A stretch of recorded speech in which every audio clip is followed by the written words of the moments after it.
There's Oh, hang on. Oh, we're recording. Consent. who's recording it? That's what I'd like to know.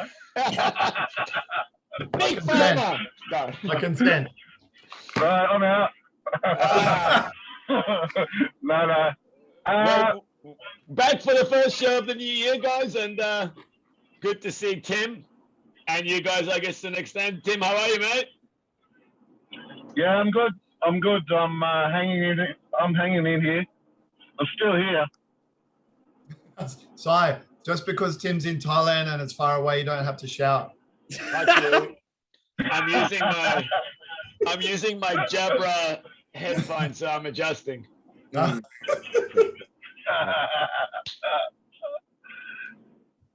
in day 7 of isolation, so I'm trying to avoid having kids and dogs running into this room. So I've gone headphones and speakers.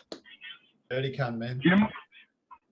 You must be happy that the Australian government kept you safe for the last 2 years and fucked your businesses.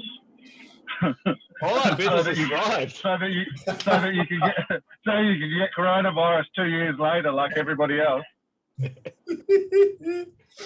Still here. How's it been going for you, Tim? Is it starting to look normal? We were just speaking of before we started recording, but how's it starting to look over there? Everyone's got COVID. That's one thing. I can tell you half of my gym at the moment's got it. And and we're not even, one thing about living in Thailand that's a little bit different to Australia is you can kind of go by, I usually do things by Tim's rules. And Tim's rules are, if you're too sick to train, then you can miss training, but otherwise you can come to training. And if you're too sick to work, then don't come to work, but otherwise you can come. And I figure the faster, because everyone's going to get it here, right? Because it's contagious, I figure there's a couple of gyms that are shut. Cindy's shut for a week. Tiger's shut, I think. I think all those guys that shut, they're just going to shut for a week and then they're going to reopen and then they're going to be either shutting again or they're going to be, if that's their policy.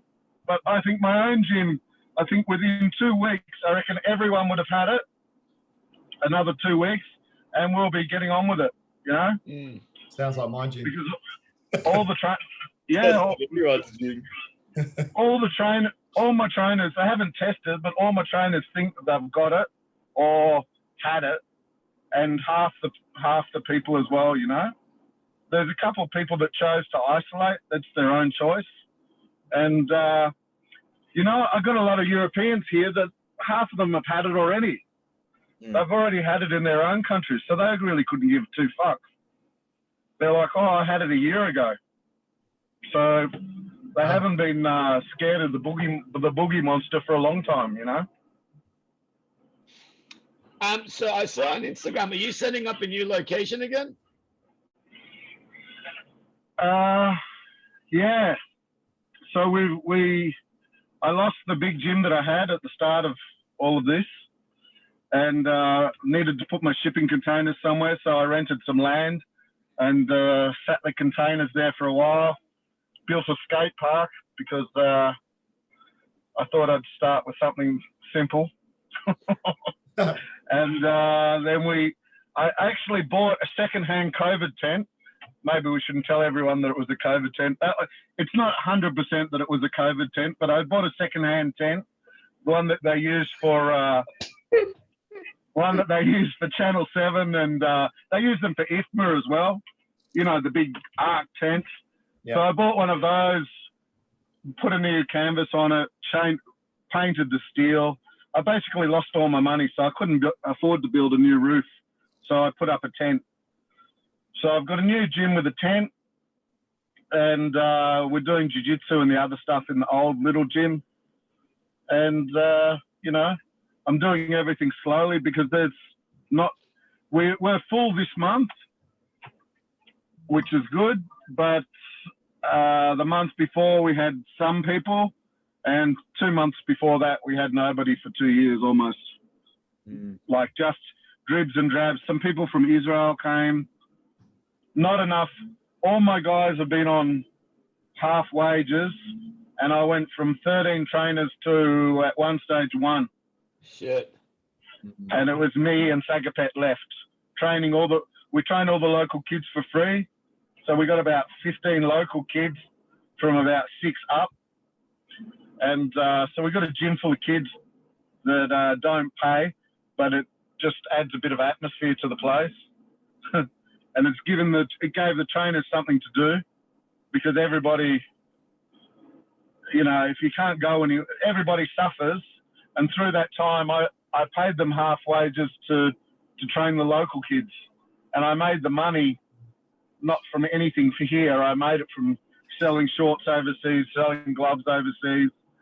And that's how I kept the gym open. So I sold gloves overseas to pay the trainers, to pay the local, to train the local kids for free, which sounds a bit stupid, really, now that I think about it. But as it's worked out, the first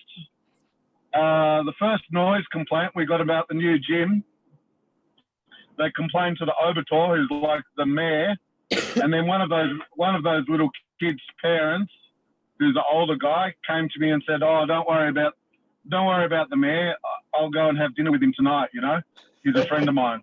And then there you go. So there's already been some benefits of training these little kids for free. A big hotel complains about the noise and nobody's listening. Whereabouts is the new one? Is it far from the one next to the hotel there? No, 150 meters from there. So cool. Just in between where you were before and Serene Beach.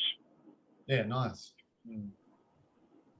So how did the timeline go from when the shit hit the fan? How long was it before you guys dried up as far as sort of people coming into train, and then when did you have to move out, and what pushed that along? Just cunts being unreasonable, or? I think it was in March we started to hear about it, and as soon as we started to hear about it, all the bookings stopped. And I told the landlord, I said, "Look, there's this thing, COVID. There's going to be a problem." They ignored me, and then after a month, half the people had left, no people had came. And they said, "Oh, we're going to give you a 10% discount." And I said, "No, I don't think you understand what's going to happen." And a month after that, the police had shut the gym and you weren't allowed to do anything. And then they came to me and said they'd give me a 30% discount. Very good of them. At which point I told them to fuck off and packed up the gym, packed everything up, and my trainers were still living on site. I packed up the gym, and once it was all packed up, the landowners came and said, "Oh, it's okay now, you can stay and you can pay when the COVID's over." And I said, "Okay." And then they came back to me a year later, and my staff was still living there, so I was paying the electric, and my staff was still living on site, but there was no rings or anything set up because I'd broken them. They came to me and said, "Oh, can you pay half the rent now?" This is in January last year, and it was still empty. And I was like, "Well, why should I pay half rent now when nobody?" Because these guys own a lot of stuff. I said, "There's not one of your customers with the massage shop or anything is paying you half rent." I said, "Because nobody's got any income at all. So why am I going to pay half rent? Because I'm white?" And basically what happened was the 4 trainers from Tiger Muaythai had decided that my gym might be a good place to make a new gym. So they went behind my back to the owners, and they're opening a gym there. So basically I moved my trainers out. These guys have started their own MMA gym, which we'll see how that goes for them. And I'm with the tent. I'm with the COVID tent. May or may not be a COVID tent. Yeah. It's whatever it was. I mean, it doesn't really matter to me whether it was a COVID tent. I just joke about that. I mean, I repainted the steel and replaced the canvas on it. So, you know, it's a glorified tent, but it's basically one of those things that you see they use them for IFMA, and they do use them in the hospitals for out in the car parks. They use them for the drive-through COVID testing. So that's why I call it a COVID tent. It actually looks good, man. Yeah, it looks okay, and it's pretty good as far as the heat goes, the airflow goes. You know, everything I did this time, I did without the budget I had last time. I did everything with what I could. You know, when we made the skate park, we didn't use any Thai labour. We just used my fighters that were all kind of stuck here waiting to fight, and some trainers and some friends and some guys that wanted to skateboard. So we just worked every day because there was nothing else to do. We had a period there where we had a period of 6 months where the fights started again in Bangkok, and half of my trainers came back and they basically said, "Oh, Tim, we know you don't have customers, but we're all going to fight again." And I was like, "Okay, fair enough." So they all came back with their families to stay in our accommodation and fight again. And we had maybe 3 Russians and a couple, Felipe from Brazil, and a few people that stayed all the way through. And everybody got programs to fight, and then the fights got cancelled. And this kind of went on for a while. There was one Russian kid here who got his fight at Lumpini cancelled 6 times. So 6 times in 6 months, he trained very hard and had his fight cancelled. So that not only is it kind of breaks your will. During that time, all those guys used all the electricity. They used all the expenses were all on me. So if I'd shut my gym, I probably would have been better off than I am now. You know, if I'd shut it for 2 years, which is what a lot of gyms did. The guys with a lot of money, they just, even Pet India, these big guys, they gave everyone 2,000 baht and said, "See you later." The trainers, the fighters, everyone, here's 2,000 baht. You can get the bus home. Off you go. And if I'd done that at the start, I'd have a lot more money than I have now, or I'd have some money. But I tried to stick it out and tried to keep everyone going around me. Not just those. If you think about it, you got my own fighters who had to have a bit of hope, and if you can't train, you need to at least be training and thinking that you're going to fight or thinking that you're going to improve. And for all those little kids that were training for free, it's not just about the little kids. It's also about the families locally. So all those families are all suffering as well because everything's to do with tourism. So they're all local business owners and they all had a hard time for the last 2 years as well. So the fact that all those kids had somewhere to go in the afternoons and something to do has been good for them, you know, good for the families, good for the local community. And it's also why I built the skate park. It wasn't just a moment of badness.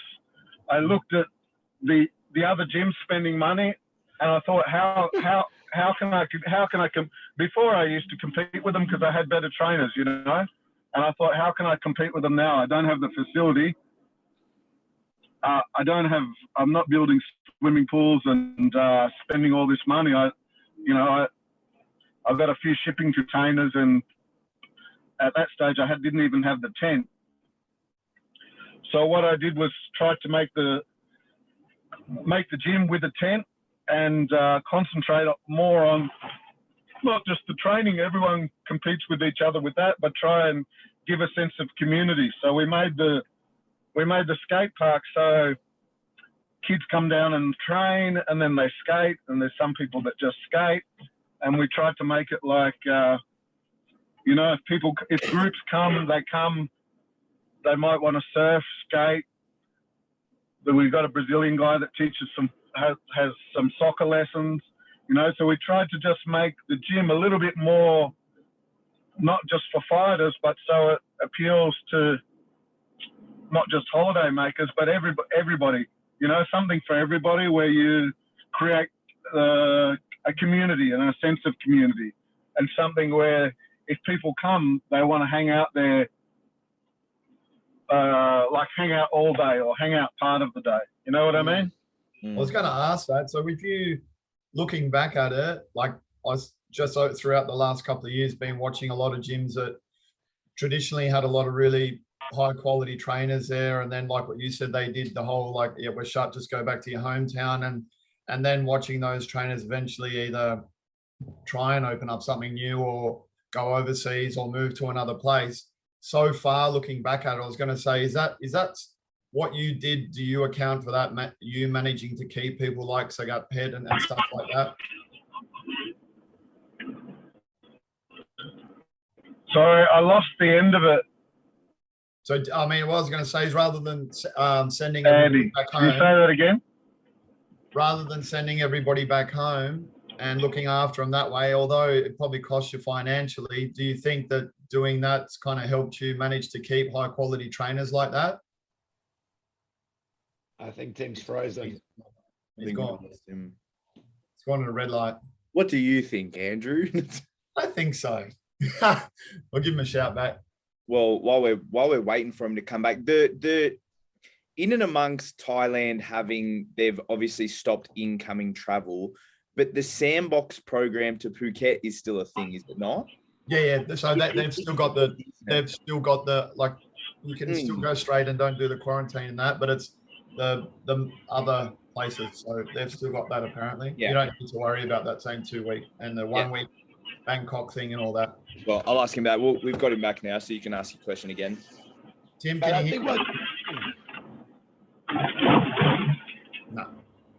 but I think what Tim was saying before we started recording is a big factor with all travel, because you think about what Thailand can do, but I think most people I know who want to travel are more concerned about what our government might do here as far as letting people back in. It's like, man, do you, like, that's the confidence thing of, do you want to go on a trip and then get, you know, mixed information of when you can come back in and stuff and get stuck outside for like 15 days or have to come in and quarantine? That's the scary part. And I think that's the part that we've seen it with some people that we know who are overseas at the moment, who have gone to fly home and they've tested positive. Yeah. And it's like, oh, well, I can't come home until they're cleared. That's another, 7, 8, 9, 10 days. Like, crazy. Well, hopefully what's happening at the moment is that it's going to make people a little bit more confident because they've already had it, and the fear is it's harder to get the second time round. So maybe come February, March, April, we'll see a good real increase in tourism going to places like Thailand, because they don't not like, the fear is that you're going to get stuck there and have to fucking wait an extra 2 weeks before you come home. So hopefully come March and Songkran in Thailand, then, you know, tourism will pick up over there, and people won't have to worry as much about the what ifs when you get there, because it's already done. You go there, you have a holiday, and come back. I think the best thing that's happened is everybody's getting COVID, really, because everybody was so scared of the unknown, right? And people are, I think, within 6 months have to turn around, and most people would have got it, or at least they'll know. I mean, the trouble in Australia before was no one even knew anyone that had had it. And I speak to a lot of people that are all overseas, and I've known people that all had it a year ago, you know? Yeah. And I think once people have had it, they're not so scared of getting it.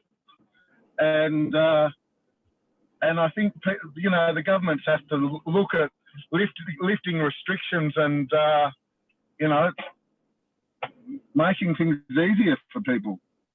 Yeah.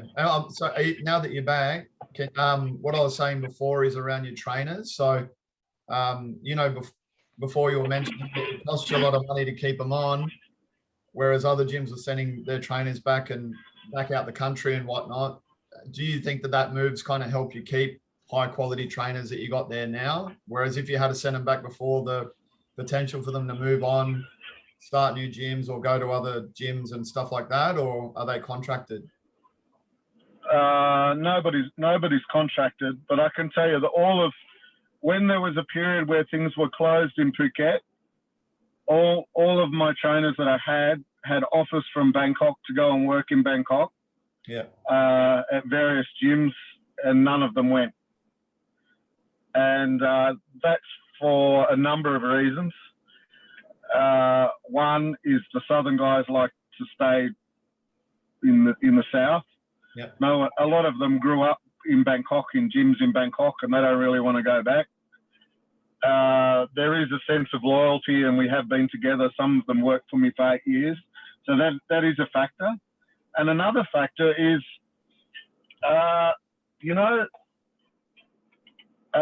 trainers aren't busting their balls to go and work for PK Sanchai or Pet Indy or any gym in Bangkok, because there's so much pressure on them about the gambling.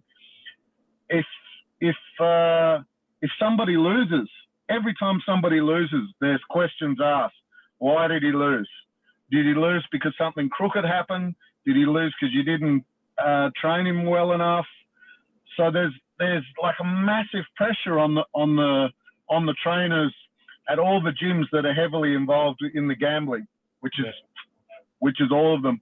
And for the trainers, yeah, they get tipped if the gamblers, if their fighter wins, and there's some benefits. But a lot of them just don't want the stress, Yeah. They don't want people asking, the fighter loses and there's a massive inquiry as to why, and there's all these people pointing the finger, and there's people that have lost a lot of money. And do you want to deal with that like on a weekly basis, a daily basis, a monthly basis? Most of my guys would rather sit around in Phuket with half the money and know that they don't have that pressure on them. They can train some guys for one championship. They'll get a big payday. Train guys where there's not that heavy pressure with the gambling, Yeah. That's not just, okay, so that's my guys not leaving me, but that's in general. Thais who have finished fighting have got a few choices. They can teach high-so Thais in Bangkok in little gyms, which is we're talking about good-looking girls, no pressure, easy to hold pads for, and they get money. Or they can go overseas and work, again, good money. Or they can work at a gym that tries to survive from gambling and the crooked fight game, which is Muay Thai. I shouldn't say that recorded, but you should. Yeah, but what would you choose? Because in your head, all of you guys, you're in Australia and you're like, yeah, I'd want to be my guys to be fighting against Pet Indy and PK and these big names. I'd want to be part of that. But I can tell you that after you're part of that, after you get a taste of that, you realise that there's a lot of stuff that goes on with that's not part of your dream, and maybe some simpler things are better, because there is elements that are always going to be against you. Yeah. I've been there in the stadium. I've been there in the stadium, and my fighter's been winning, and the trainers look at the gamblers and they say the gamblers say we're losing, and that you're going to lose that fight because the gamblers say you're going to lose, and you can see plainly that you're winning the fight, and then you have to try to do something more to change the fight, to change the game, and everyone's had a bad decision in Australia at some stage. It's part of the game, and you know how you feel when you get a bad decision. Well, in Thailand, it's pretty easy to get a run of them. You know what I mean? There's money behind it as well. yeah, and when you start getting runs of bad decisions, you start questioning, you know, do you want to be involved, or is it better to put something I've come to terms with more recently is, firstly, people don't know most people don't know the difference between fighting in a top level guy 5 rounds in a stadium or fighting in a 3-round entertainment show. So you have the goal to fight. You have the goal for your guys to fight the best guys and all that sort of thing. But then later on, after 10 years, you realise that no one really knew who the best guys were anyway, and you could have been you could have made life a lot easier for yourself, because there'd be other people fighting. Most people look and go, oh, they're fighting on TV. It must be a big show. Yeah. So with that, are you enjoying having a few guys now on one championship? Yeah. So yeah, it's been interesting. Look, we have 1, 2. So we have 3 guys. Something that was a little bit disappointing for me was I had a lot of guys come for a long time, guys that were coming every year, and it was partly because of COVID, but I had a lot of guys that came that were training with me all the time that I tried to sign, and I didn't sign, and then when they went back to their own countries, other people signed them. You know, there's 2 Russians, a Brazilian, you know, Tagir, who fought Rodtang. He spent 5 years here, so he spent 5 years in my gym. Yeah. I tried to sign him, didn't, and you know, 6 months down the track, a Russian agent signed him. So there's been a few things that didn't go my way with one. There's probably 4 of my 4 guys that are my fighters fighting in one that are signed by other people. I mean, that's just I guess that's something that's it's not really anyone's fault, but it's a little bit disappointing for me at this point. But aside from that, you know, aside from that little gripe, it's a great organisation. It's a big show. When it was running smoothly and you were fighting in different parts of Asia with huge crowds, like in a rock concert, an amazing atmosphere. The guys are organised. I think from the start, the first one we did was in China. It was probably more than 2 years ago now. I think the organisation's got better. The organisation's got more organised. I think they look after the fighters better now. They really looked after Felipe last time. He had some issues with a visa, and they helped take care of him. They helped him he went back to Brazil. They fixed everything for us. So I think some of the disappointments for me were in the beginning with signing guys and not signing guys. I guess that's not really their responsibility. Really, is just to sign who they need to and do their job. But I think progressively, one's being good. It's where everyone wants to fight. I can tell you that the Thais aren't interested in fighting in Lumpini or all these places. Sure, they are when they're coming up, but everybody wants to fight on one. You know, everybody wants to fight on one. Now that a lot of the TV shows have moved down to Phuket, do you think that's helping with the whole Phuket scene kicking off a little bit now, or is it still just the same as when it was in Bangkok?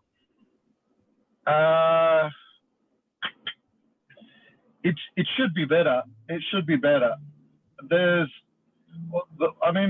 key factor is there's not people here. You know, if you're, for example, if you're a foreign fighter and you arrive in Thailand now, you can fight on one of those shows every 3 or 4 weeks without any problems. You know, so if you're looking to progress your name and get experience, you can fight often, and your name can come up. much faster than before, because there's not so many people here. There's not so many guys trying to fight on those shows, you know. Whereas before you needed to be like you need to have a good relationship with whichever, whether it's Top King or with MX or with Muay. You had to have a good relationship with your promoter to get you guys on all the time. I mean, we still do, but now the guys with the shows are looking for foreigners. They're looking all the time because there's not people here. There's, you know. Yeah.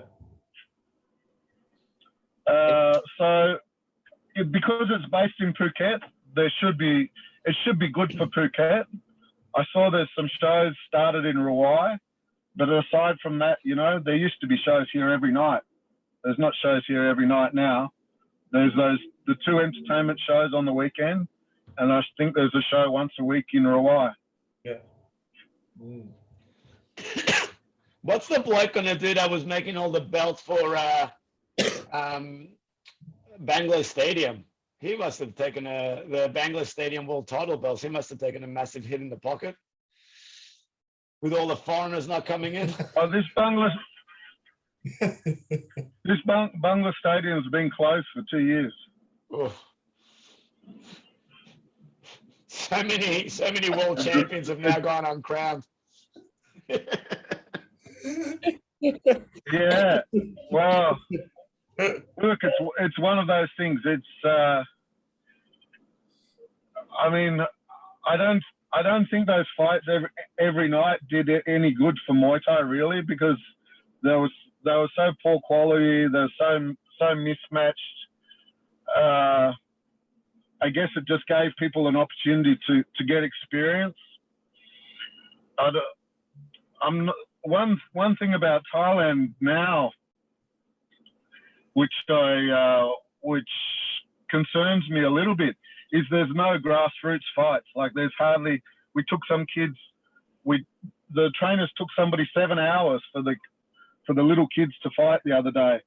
There's not so many opportunities for the little kids to fight.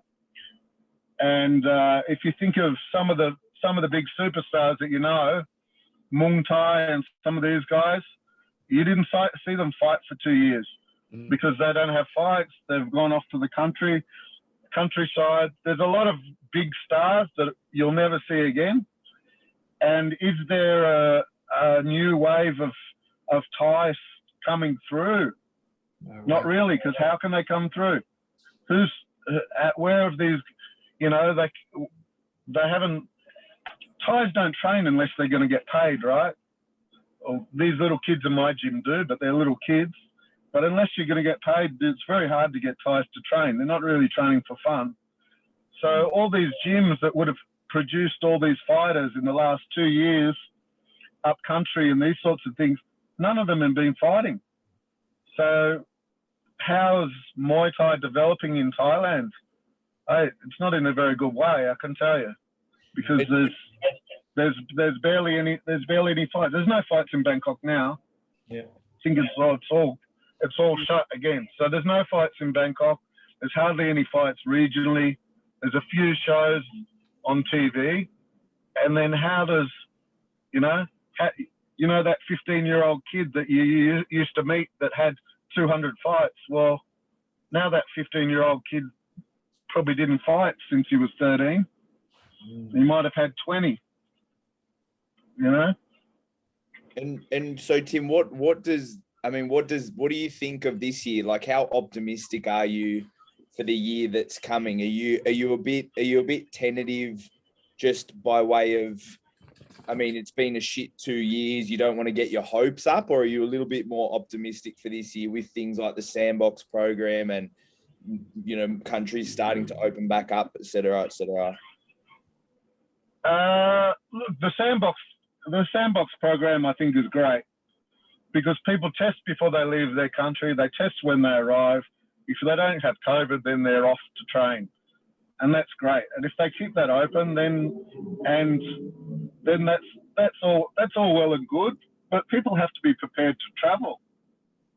There's no Australians here. There's none. There's my mum and dad came here. There's two, but there's none. There's none in the gym. I don't see any in the street. It's all people from Eastern Europeans. There's some Scandinavians, some English, but people aren't traveling. So moving forward, look, it couldn't get any worse than last year, because last year was zero. Don't say that. But by zero, I mean zero. That's as good as sign naming is to show no more trouble. What I think, I mean, I know I'm a bit funny about the COVID, but what I think is everyone's going to get it, and I think that the penny's going to drop, and people are going to say, well, you know what? I've had COVID. I can travel. I'm not scared of getting it. I'm not scared of, I'm not scared of the unknown, because I know what it is, So I'm hoping that people just kind of get over it and go and travel, because I can tell you there's much more chance of dying on a motorbike in Thailand than there is of getting COVID and dying. Jesus, it's not even in the same. We're actually starting to notice that here, so hopefully it's starting to kick off over there too, because even over Christmas we had a whole lot of members get it, and they had a bit of a break over Christmas, and now the gyms are really starting to pump up a little bit. So hopefully that translates to Aussies being able to travel for you guys in February, March. So fingers crossed, man. So something that I do know about, which will be good for you guys, is that a lot of the gyms in America and England, where they were locked down, what everyone found was that after lockdowns, more people came back to train. Yeah. So more people are health conscious. People want to train. People are working online. So if people are working online, you get more people in classes during the day. So people saw more day classes, more success with day classes. A lot of gyms are booming, or in America and England, I know a lot of guys, and where they're not locked down, they're booming, and they find that after lockdowns, people are going to the gym, and I can tell you, even in Phuket, the Thais are more health conscious than they were. When there was no foreigners here at all, virtually no tourists here at all 6 months ago, there was Thais down the beach. We never used to see them at the beach. They're down the beach, they're skateboarding, they're jogging, they're walking. So some things have definitely changed for the positive. And I think for you guys, though, you might all get locked down again, because all of these, especially Sai in Victoria, maybe with these new figures, they're going to lock you down again. But I think that the upside is that after people have got out from that, they're dying to train. No one wants to stay at home. There's only so much Netflix you can watch, We definitely, after the lockdowns, we definitely bounced back bigger. And even this week, I mean, everyone who's had this current variant or whatever, they're getting through it after 2 or 3 days. Last year, we knew people who were fucked for 15, 20 days at home and coughing for 6 months later. But currently, everyone's bouncing back. And I reckon this week alone, I've been at home answering all the emails, we probably had 12, 15 trials booked in 1 week for the gym, which is even at a time where it's everyone's dropping left and right. It's pretty good numbers. So not stressed about that. It's more the shows coming up. Aram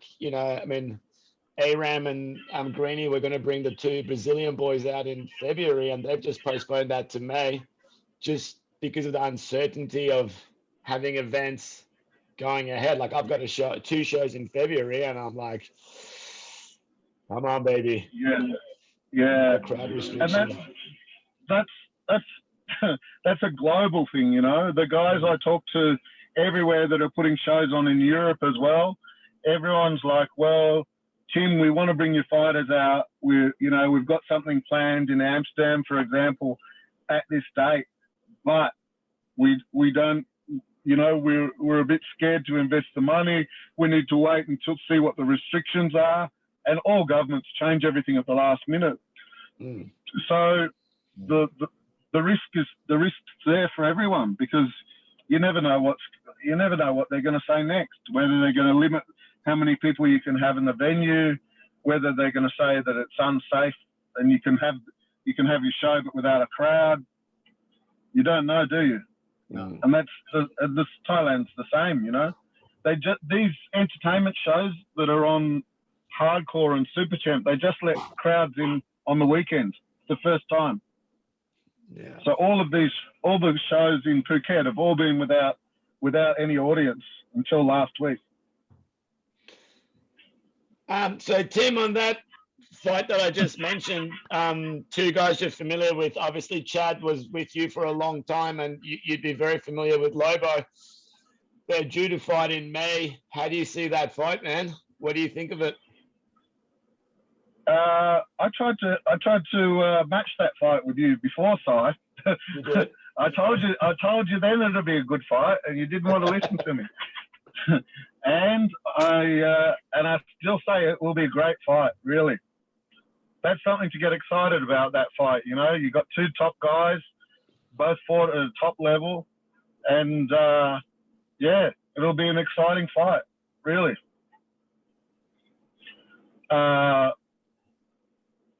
Of course, I'd, if I was going to pick someone, I'd pick Chad. But Lobo's capable of beating anyone. He's shown that, you know. He beat Pantak in the stadium. He's a tough guy. He's actually fought Felipe Lobo, who trained with me, who trains with me now, who fights on one. And Felipe, they fought in Brazil. And Felipe said, Julio Lobo doesn't give up. He said he just comes and comes and comes and comes and doesn't give up. And Chad's not a quitter. No, it makes for a really good fight. I think it could be it'll be one of the best fights in Australia for the year. Sometimes those things look really good on paper and don't work out, but I can't see that fight disappointing. You know, I think that'll be a really exciting fight. Who else do you have at the moment at the gym that's to look out for, or possibly send to Australia to fight? Yeah, look, the only trouble is you get these guys signed with one, and then don't let them go very. For example, Felipe Lobo or Davidus are both in the gym at the moment and fight on one, but it's difficult to get permission for them to fight other places. You know, it's easier to get them to fight in stadiums and in Bangkok, in Thailand. But as soon as you want them to fight overseas, as an example, we were offered to fight Rafi in France in January with Felipe Lobo, which is a fight we would have liked, and they said no. So we got a lot of young Thai guys coming through. Yeah, hard for me to say who could come to Australia. Ideally, Felipe Lobo. He just beat Rotleck. You know, he's undefeated on one championship. He's fought in the stadiums. He's a top guy in Thailand. It'd be great to take him to Australia. Would he get permission? I'm not sure. Davidus as well. He's had 5 fights on one championship. Would he get permission? I'm not sure. I think. How about the two lighter guys? You had a guy that came out and fought Corey Nicholson on Eruption. Yeah, they're both in the army. So this is another thing. Like there's two kids that their families' businesses relied around tourism. They were making some money from fighting. Fighting stopped. I think one of them. I actually think that both of them, actually, come to think of it, joined the army by choice, because there's no jobs, there's no money. They join the army, they get a career, they get a pension. So yeah, both those kids are in the army, and both are kids that were with me for 5 years. I spent spent time, money developing them with bright futures. They're only 8. I think they just turned 18 the first time they went to Australia. Mm. And in the army for now. We have a couple more. We have a few coming through, but I'm not sure if they can go to Australia until they turn 18. So Tim, what do you see. What to you is like the future of, from your perspective, the future of Muay Thai, whether in your area or in Thailand as a whole? Because like you speak of, there's things like you say you don't really notice that grassroots anymore. There's that change in style of promotion. There's a change in attitude from the boxers, where the trainers want to work. That's obviously not something that we see the results of now, but we might in 5 to 10 years, because these things take a while to come to fruition. How do you see the future of Thai boxing, from your perspective, the future of Thai boxing where you are? Okay, so it's a good question. As far as people coming to train in Thailand, I think people will always come to train because, you can put the time in, you don't have to work, you can put the hours in, and, you're also surrounded by people from other countries that are all doing the same thing. So you're training every day with some guys from Russia or Sweden or wherever who've got also a lot of experience. So I think as a training destination, I think it's still going to attract people. As far as Muay Thai in Thailand, it's going to be interesting. I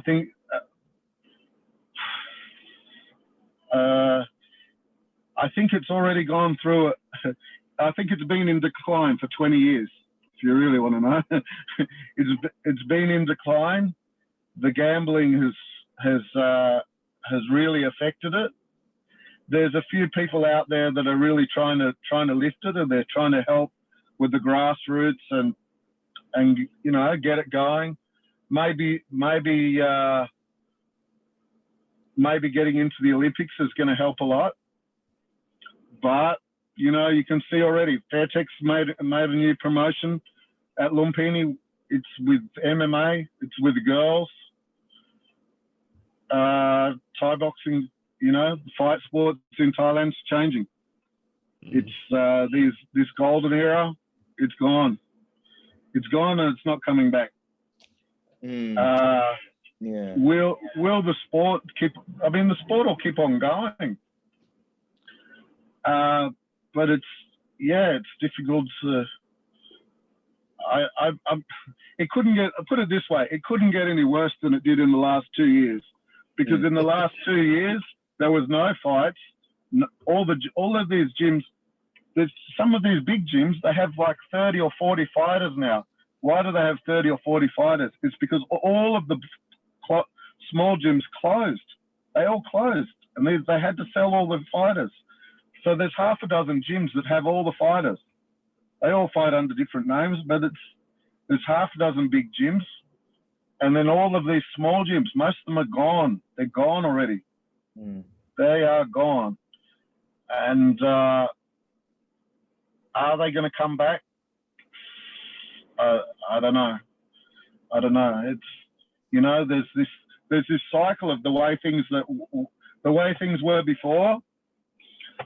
10 or 15 years ago, there was guys fight, become big names in the stadium. They finish fighting. They work in the gym. They train the kids in the gym. Those guys become good and highly skilled, and they're the next set of champions. And I guess over 20 years, one thing happened. Trainers started to go and work overseas. So, firstly, these famous guys weren't in the gyms teaching the kids. They were in Japan, and then they were in Australia, and then they were in Europe. And then, I guess 8 years ago, China just kicked off majorly. So if you think of how many Thai trainers there are in Australia, think of how many Thai trainers went to China. Firstly, they can get more money than Australia, so there's an attraction for the money. And martial arts exploded there, and that drains Thailand of so much talent as far as trainers went, you know. So if you think of when I came here 10 years ago, I wanted to get a bunch of superstars and make a gym, and it's a lot harder than what it sounds like. And part of the problem is all the good guys. I was like, oh, where's this guy? Where's this famous guy that I used to love watching fight? Where can I find him in the village somewhere? Can I give him a job? No, that guy's working in China. That guy's working in Japan. That guy's working in Australia. You know, I saw Adachai Fairtex now. He's like a fantastic fighter. Worked in Singapore, made his own gym in Bangkok. Was quite successful for a while, I guess, training a lot of locals around in Bangkok. And I just saw he's going to Australia because probably his gym's closed. Yeah, he's a lovely guy. One of the best fighters there's been. Fantastic skills. Speaks English. Is he going to be training any Thais in Thailand? No, he's going to be in Melbourne, you know, which is great for Melbourne. But the question's really about Thailand and how things are here. And unfortunately, the best trainers that go overseas to work. And if they go overseas and come back, that's cool. Or if they go to Evolve and work for 2 years and come back and make their own gym because that's their dream, that's cool. Like that's a good thing that could happen. But if they just keep on leaving and working overseas, then what happens here? And even if I talk to my own trainers now about the skill level in the stadiums, it's like when it got influenced so much by gambling, it's like everything's about being strong and being a knee fighter rather than having all the neat femur sort of skills. So the gambling's influenced the fighters, and then if all these highly skilled guys are all teaching in Melbourne or China was the biggest drain because it's so big and took so many people, then how does Muay Thai develop in Thailand? It's difficult. What's people doing now, Tim? I didn't paint a rosy picture of it, did I? No, it's been depressing. What's people doing right now? Pipa is working in an MMA gym in Bangkok. Oh. So it's Rich Thai that owns it. They have him, Cal Fairtex works there. They have, and you know, they have weights, they have MMA, and they got 3 or 4 trainers. Something that I've noticed, this is even like I'm even an example of this, but if you have a look at Thailand before, no one, when I came here 30 years ago, you wouldn't really be interested in a foreigner holding pads for you or doing anything for you. You'd be thinking, oh, I came to Thailand, I want to learn with a Thai, you know. But now, if there's a Russian boxing coach, you want to work with a Russian boxing coach. You have guys like Leo in Phuket Fight Club. People want to work with Leo. Leo's lived here for 10 years. He was in Sasi Prapar 10 years after me when he was training and fighting. So we're even from the same place before. But people want to train with Leo and people want to train in different places. And the fact that there's foreign trainers that are attracting people as well just shows you how things are changing a little bit, you know. In Venom, for example, there's a Swedish guy there, Chris, fantastic trainer, lived in Thailand for a long time. He's people are looking for these guys. People want to train with these guys as well. So it's like the good Thais are going out. Some foreign guys are learning the trade. Some foreign guys want to stay, and these guys can communicate sometimes better with the foreigners. And it's changing. You know, another example would be They've got Eddie Farrell, you know, Eddie Kane. He lived here for a while. You know, he fought. He got a taste of it, and you know, they made their own gym. I don't know, now they're in Mexico, but they also got an understanding of the sport. They made their own sort of community, and people are attracted by that. People are attracted not just to train with the best guys, but you want to have the Thailand experience. So that's part of that, is being part of a community. So how long before you, like, if people start to feel confident and start to travel over, you're able to start getting group bookings and stuff from Australia again? Are you at that point? Yeah, actually, we have quite a few. Nobody wanted to book as soon as the borders open, but for example, May, June, July, and August, we have group bookings from Australia. Nice. And I know Andy wants to book something, and Kieran as well, right? We'll talk about that later. But yeah, look, one thing I'd love to touch on is, and I got Andy over a barrel and got him out here with a group the first time I mentioned this, but you know, all the Brazilians all go and train in Phuket Fight Club. It's Brazilian owned, you know, and all the English guys used to go to Jitty because you know, they had a big bond with those guys.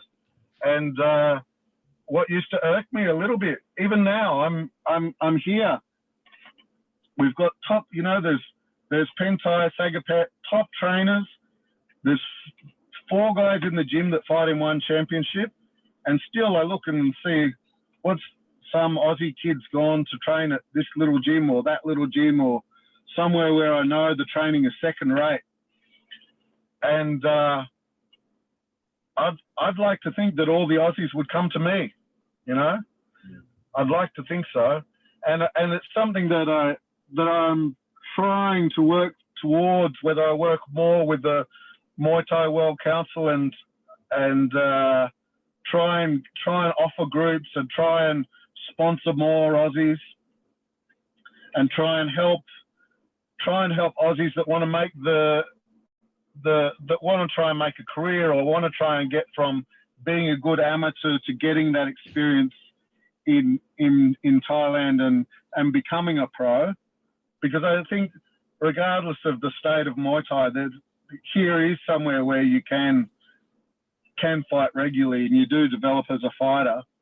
And I'd like to open, you know, be an open avenue where Aussies think that they can come, because there's a big difference between being managed by myself, where I actually care, and going to somewhere where they just want you to fight so that they can get some money out of you, and they're not interested in something that I mean, essentially what happens here a lot is people are just interested in the short term. So they'll throw you to the lions. They'll be like, okay, yeah, you can fight. You're going to fight Sayok on Thai Fight. Good luck. And they know that they're going to put some money in their pocket. They know that Sayok's probably going to knock you out in the first round for the extra win bonus. They know on Thai Fight that, you know, things are pretty much geared up so all the Thais win. It's a miracle if you don't. And if your foreigner wins, they usually don't get you back. maybe you shouldn't. Maybe you should edit that. But it sounds like now's a good time to go over, basically. Because if you go now, you can fight every couple of weeks, every few weeks in the TV shows there, which I think would be a fantastic opportunity now while it's a bit quiet and you get some extra attention. And once you've had COVID go over there, you don't need to worrying about coming back too, right? So Tim, let's do this.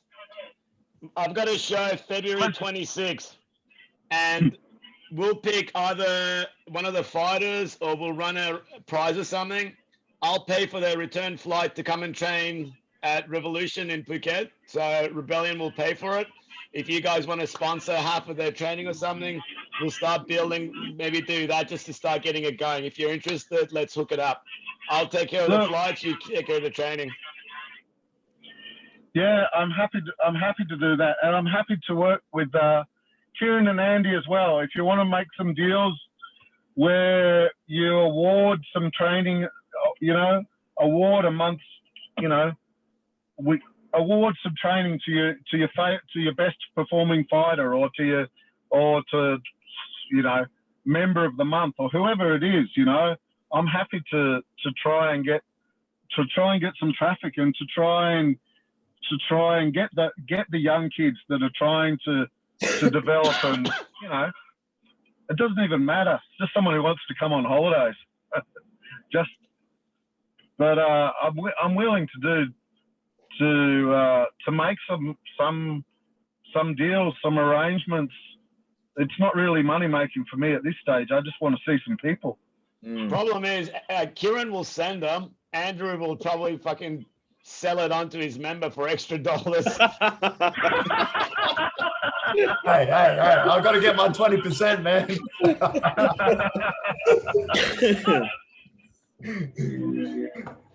Awesome. Yeah, All right, Jim. I mean, go ahead. Something COVID did give me a chance to do. I know I mentioned that I started selling the shorts and all the gym equipment and everything overseas.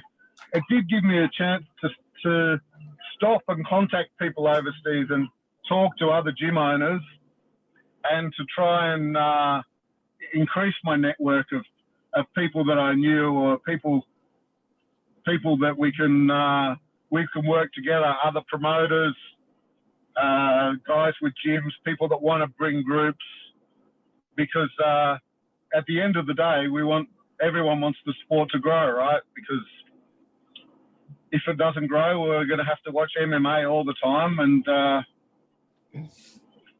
I don't know whether anyone else isn't interested in doing that. I'm certainly not. We'd all like to see the sport grow. We'd all like to see some Aussies in the world rankings, and we've got to work more together to do that. I think a lot of the other countries have support from the government. I don't know if that's going to change if things go towards the Olympics, but other countries have support from the government, and they work together more, I think. And I think Australian gyms and people like myself that are here need to work together more for the sport moving forward. Yeah. All right, mate. Well, thank you so much for catching up with us today. It was, we're all going to go slash our wrist and burn all my Muay Thai shorts after that.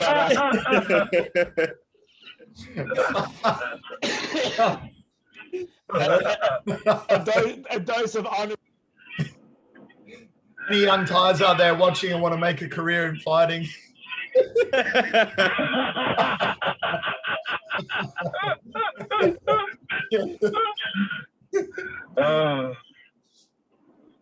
No, anything's possible. Dream big. We'll see you soon, guys. Take care. Hey, mate. Bye-bye. Bye.